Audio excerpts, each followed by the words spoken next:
다윗 왕국의 부흥을 주옵소서. 주여, 다윗 왕국의 부흥을 주옵소서. 우리 교회와 가정걸터 가운데 위대한 그리스도의 부흥이 임할 줄로 믿습니다. 우리 합성 인사하겠습니다. 예수님 부활하셨습니다. 예수님 부활하셨습니다. 예, 있습니다.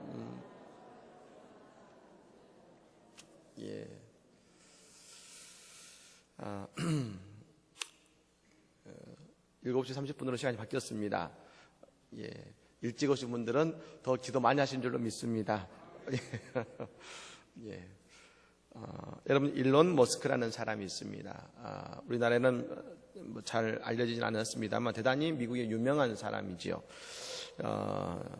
이 사람이 누구냐면 페이팔이라는, 여러분, 그 인터넷, 우리가 인터넷에 있는 모든 것에 대한 그 비용을 지불하는 프로그램을 만든 사람이 이 일론 머스크라는 사람입니다.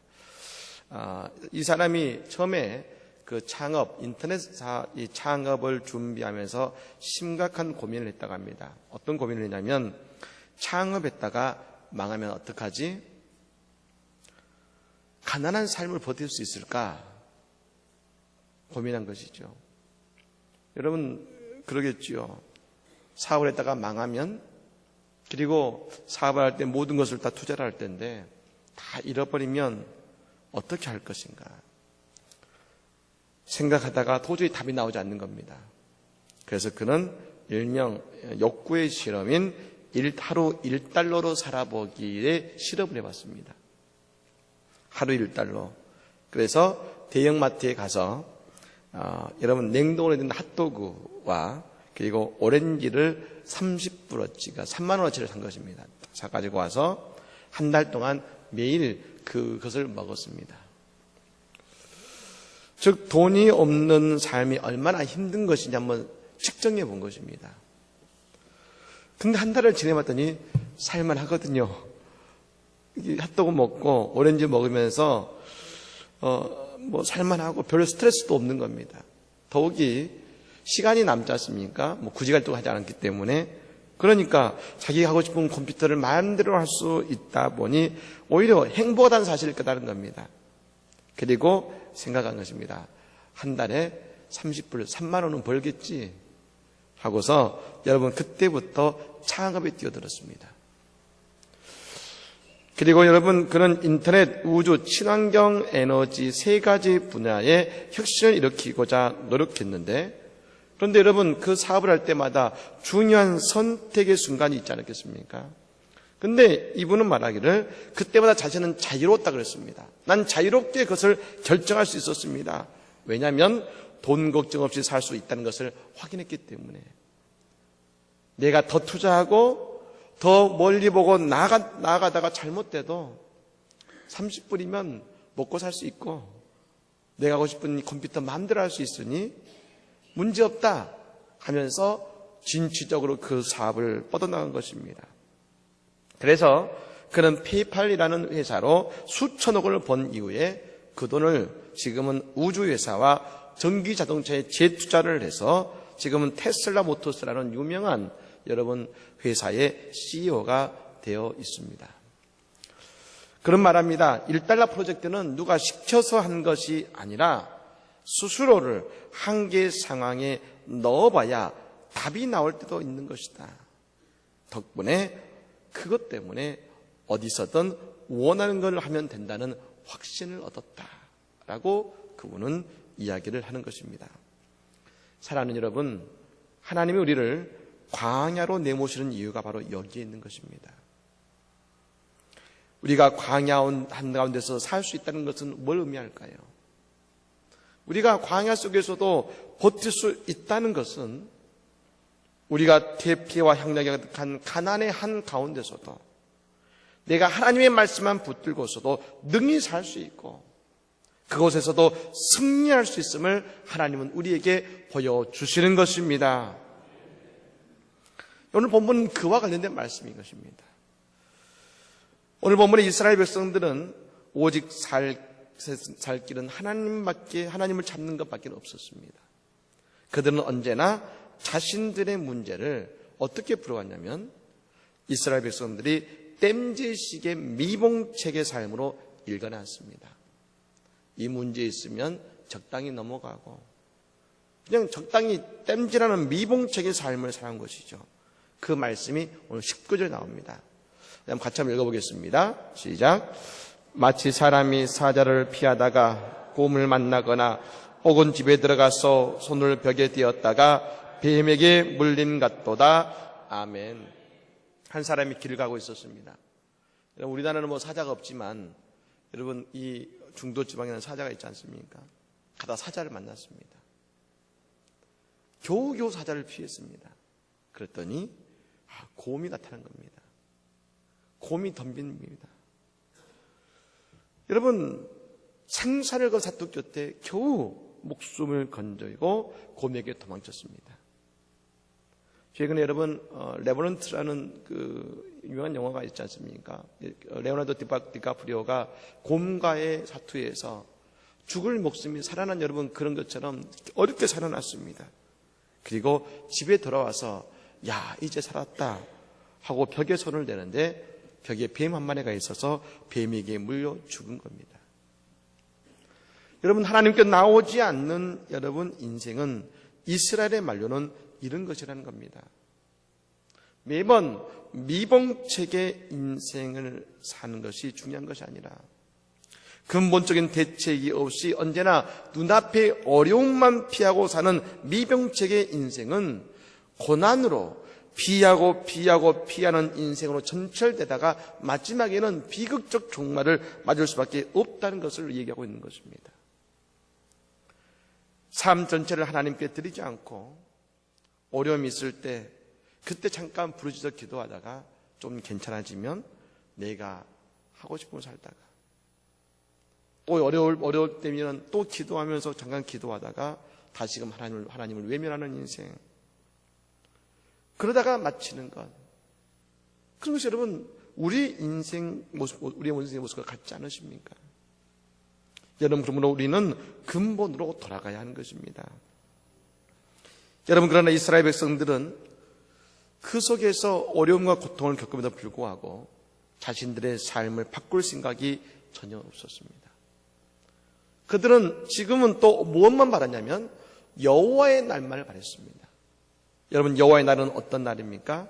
하나님의 특별한 능력과 은혜로 하나님께서 자기 백성을 구원해 주시는 날이 여러분 여호와의 날입니다. 대표적으로 6월절 같은 날인 것이죠.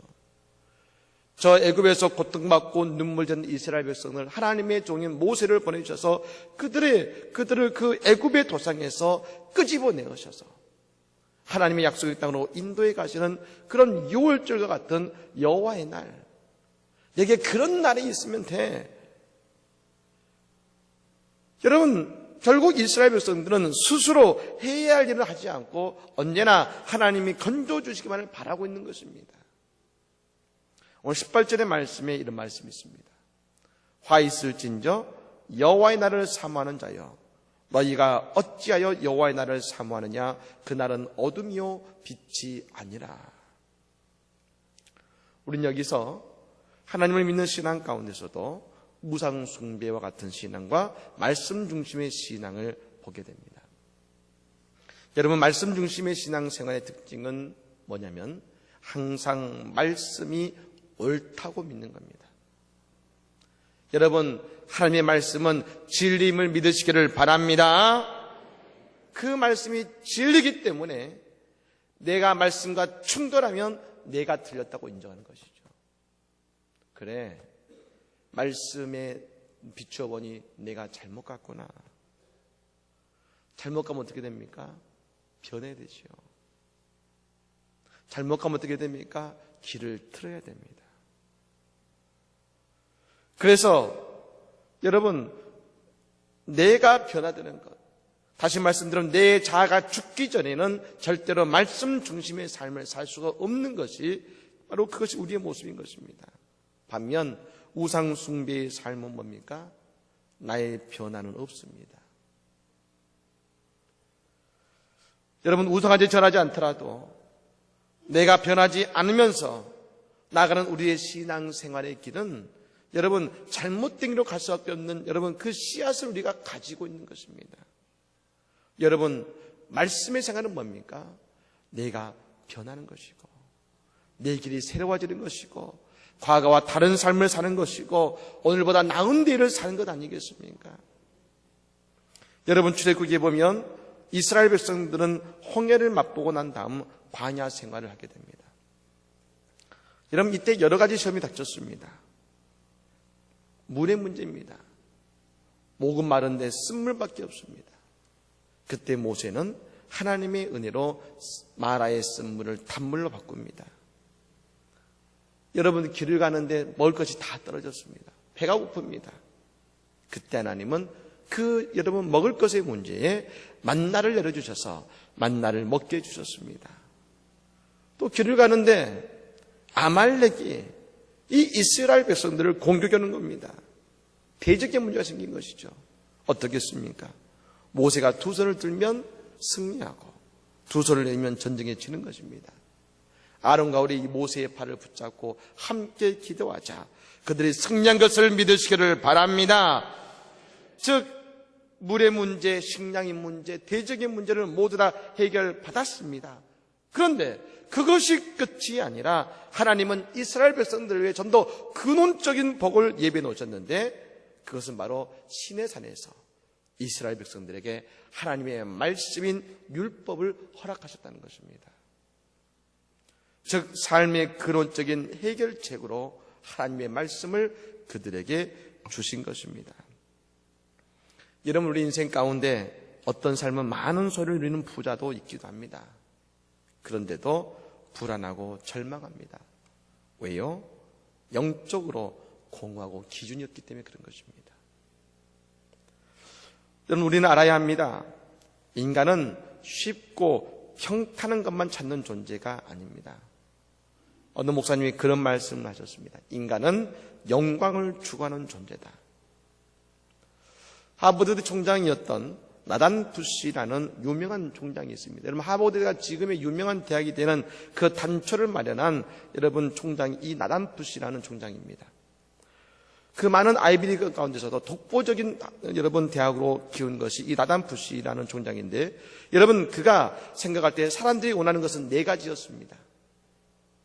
첫 번째는 흔들 수 있는 깃발, 두 번째는 부를 수 있는 노래, 세 번째는 믿을 수 있는 신조와 구호, 그리고 네 번째는 따를 지도자. 이 네 가지만 있으면 어느 사회든 뒤바꿀 수 있다는 겁니다. 여러분, 미국에서 가장 잘 사는 동네로 샌프란시스코를 꼽습니다. 너무나 아름다운 도시고 꼭 가보고 싶은 도시입니다.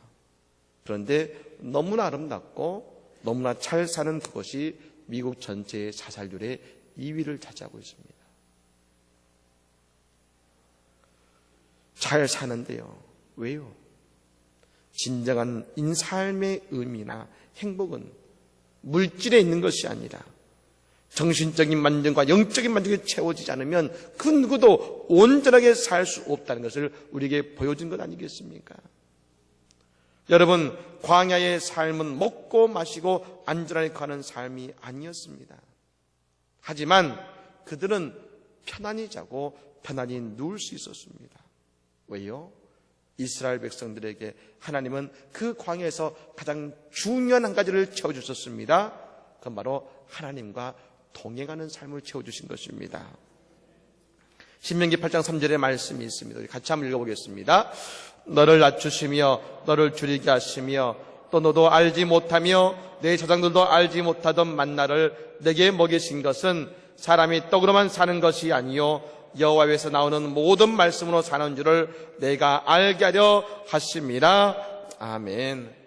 우리가 삶에서 깨닫는 것은 인생의 성공은 물질에 있는 것이 아니라 오늘 이 말씀이 예수님이 고백했던 것처럼 하나님의 말씀 안에서 하나님과 동행함이 있는 것입니다. 여러분, 모세가 인생의 벼랑 끝에서 하나님을 만났습니다. 불타는 떨기나무 아래에서 하나님께 나타나셨습니다. 분명 불은 타오르는데 나무는 타지 않습니다. 우리도 그런 체험이 필요합니다. 불은 불타오르는데 그 나무는 여전히 썽썽합니다. 세상 모든 것들은 다 체가됩니다. 소멸합니다. 그러나 하나님의 백성은 하나님이 함께 하실 때에 하나님이 공급하시는 능력과 힘으로 사는 인생이 되는 것 아니겠습니까? 여러분, 하나님은 이 진리를 광야에서 이스라엘 백성들에게 깨닫게 하여 주신 것입니다. 그런데 오늘 본문에 나오는 이스라엘 백성들은 그 진리를 보고 알면도 불구하고 여전히 그들의 마음은 다른 데가 있었습니다. 여로보암 2세 때에 누렸던 풍성함에 속아서 중요한 하나님을 붙드는 일에, 말씀대로 사는 일에 자꾸 실패한 민족이 된 것입니다. 그 결과 그들의 인생은 자꾸 막히고 자꾸 꼬이는 인생이 된 것입니다. 우선은 좋은 것 같지만 언제나 근심과 타락의 삶을 산 것입니다. 그때 주신 말씀이 아모스 5장 24절의 말씀이죠. 같이 읽습니다. 오직 정의를 물같이 공의를 마르지 않는 강같이 흐르게 할지어다. 아멘. 오직 정의를 물같이 공의를 마르지 않는 강같이 흐르게 할지어다. 여러분, 이 구절은 아모스서의 전체의 주제와 같습니다. 한마디로 진리가 물 흐르듯 하게 하는 것입니다. 그런데 여러분, 팔레스타인은 강이 없습니다. 강이 없습니다. 언제 강이 생기느냐? 팔레스타인에 이른 비와 늦은 비가 흐르는데, 특별히 늦은 비가 흐를 때는 하늘에서 폭풍우가 쏟아져서 여러분, 그 폭풍우 가운데 엄청난 물살이 나타나서 그 지형을 바꿔버리고 그 물살의 장벽을 뚫어버립니다. 오늘 강같이 흐르게 하라 라는 말은 뭐냐면, 그냥 흐르는 시내 물가가 아니라 하늘에서 내리는 폭포와 같은 물을 통해서 그 물결이 앞에 쌓여있는 그 장애물들을 아버지 뚫고 나가는 그런 위대한 인생, 위대한 민족이 되라는 것입니다. 여러분, 우리 주변에도 하나님의 말씀을 알고도 순종하기 어려운 상황이 많습니다. 여러분, 예수님 당시도 그랬습니다. 예수님은 언제나 율법 안에 거하셨고 말씀대로 살려고 하셨습니다. 그런데 언제나 결론은 뭡니까? 이스라엘 종교 지도자들이 살리는 일을 막았습니다. 왜 살립니까? 왜 나눠줍니까? 그때 예수님은 어떻게 하셨습니까? 예수의 십자가로 그 모든 장애물을 다 흘려 보내셨습니다. 성전의 위장을 찢어서 막힌 담을 헐어주셨습니다. 요한 예슬러 목사님이 복음을 전하고 싶어서 길을 가면서 전도했습니다. 그러자 여러분, 그 지역을 담당하는 교구 목사가 말합니다. 왜 우리 교구 와서 전도합니까? 왜 우리 교구에서 말씀을 전합니까? 선을 그어버립니다. 그때 요한 예슬러 목사님의 유명한 말씀이 있습니다. 왜냐고요? 세계가 나의 교구입니다. 즉, 하나님의 말씀에 인생을 거는 사람은 인생의 한계에 거하지 않고 언제나 그 물꼬를 트는 인생이 되는 것입니다. 여러분, 인생의 물꼬를 트는 사람은 어떤 사람입니까? 말씀대로 사는 인생을 말하는 것입니다. 주저하지 않고 말씀이 임하면 말씀대로 행해버리는 사람, 말씀의 물결로 인생의 문제를 뚫어버리는 사람, 여러분, 그런 사람이 교회와 가정의 행복이 되는 것이고 기쁨이 되는 것 아니겠습니까? 저는 특별히 우리 예배하는 우리 삼여신대회가 이와 같은 말씀의 물결이 되어서 우리 교회의 물결을 트는 그런 믿음의 신도가 되기를 간절히 축복합니다. 우리 가정의 물결을 트는 신도가 되기를 간절히 축복합니다. 예배하는 주의 모든 성도들이 우리의 말씀을 통해서 인생의 물결을 트기를 간절히 축복합니다. 말씀에 내 삶이 이루어지고 선포하는 사람, 그리고 말씀을 가지고 기쁨을 나가는 사람, 거기에 하나님의 놀라운 축복과 영광이 있게 되는 것입니다. 우리 모두 이 은혜 가운데 말씀을 통해 우리의 인생을 꿰뚫는 그 장애물을 뚫고 나가는 그런 놀라운 인생을 삶을 살아가는 우리 모든 성도들이 되시기를 우리 주 예수님의 이름으로 간절히 축복합니다. 아멘.